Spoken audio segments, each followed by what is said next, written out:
Hi, hey, I'm Garrett O'Brien with Strong Roofing. Today we're going to be doing a repairability test for Michael Gray here at 102 Galax Court. It's about a 32-year-old 3-tab. You can kind of see the amount of granular loss that's on the roof already. This is the shingle we're going to be taking out. In order to do that, we're going to use a flat bar to pry up the shingle without breaking or damaging the shingle and just popping those seals loose.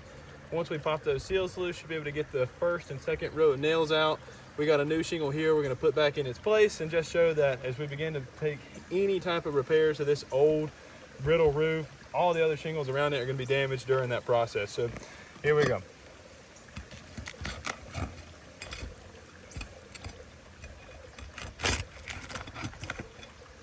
can see how that seal is so tight, I even have to come in from the side to try to get a first corner initially popped.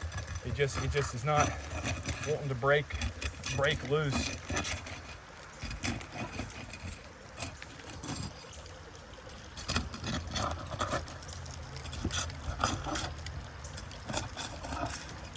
All right, we should have our seals popped. Let's see if we can find our nails. There it is. See if we have a nail here. All right, there's one. You see, we're just barely lifting up the shingle above it. It's not even 45 degrees, so that we can get up underneath this and get that nail out.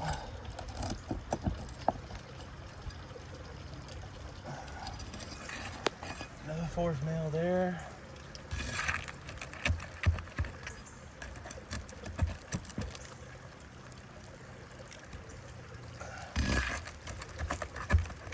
As you can probably see, even just this little bit of vibration, there's already a lot of granules running off this roof, and even some slight tear in the shingle just because it's so old and brittle. There's no more play or elasticity left at all.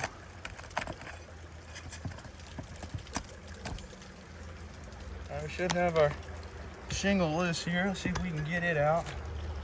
Oh yeah. There it is. Fantastic.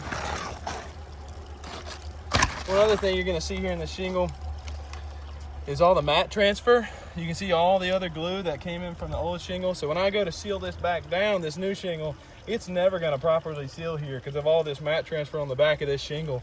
We've been putting in a shingle, there's no watertight seal. Anyway, you can see it here too, straight down, all this mat transfer there. If you can rub it, you can feel the granules from the shingle behind it where we just pulled this out. Let's go ahead and put in this new shingle here.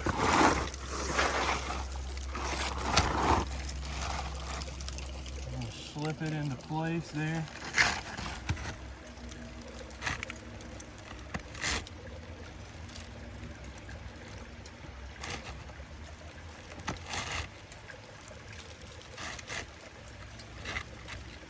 All right, fantastic. One thing you can also see just by taking that shingle out, look at the creasing already going on at the top of these shingles. This right here is big and bold, so is that one. A couple small creases at the other shingles. So already I can tell you right now, these shingles are not going to re-adhere. The very next windstorm that's going to come through is going to blow these shingles right off the roof.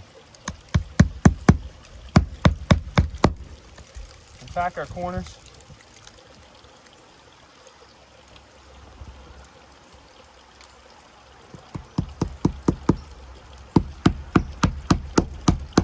Again, one other thing I want you to see is I'm using the back of my hand to barely hold this shingle. Not even 45 degrees as I'm nailing this back in. I'm nailing it in at an angle to reduce any sort of flexibility in the shingle.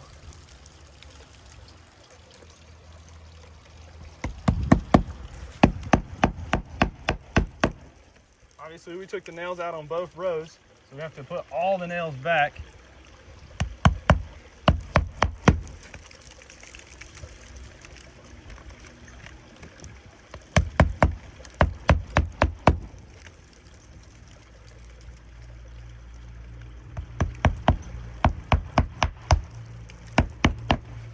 Perfect.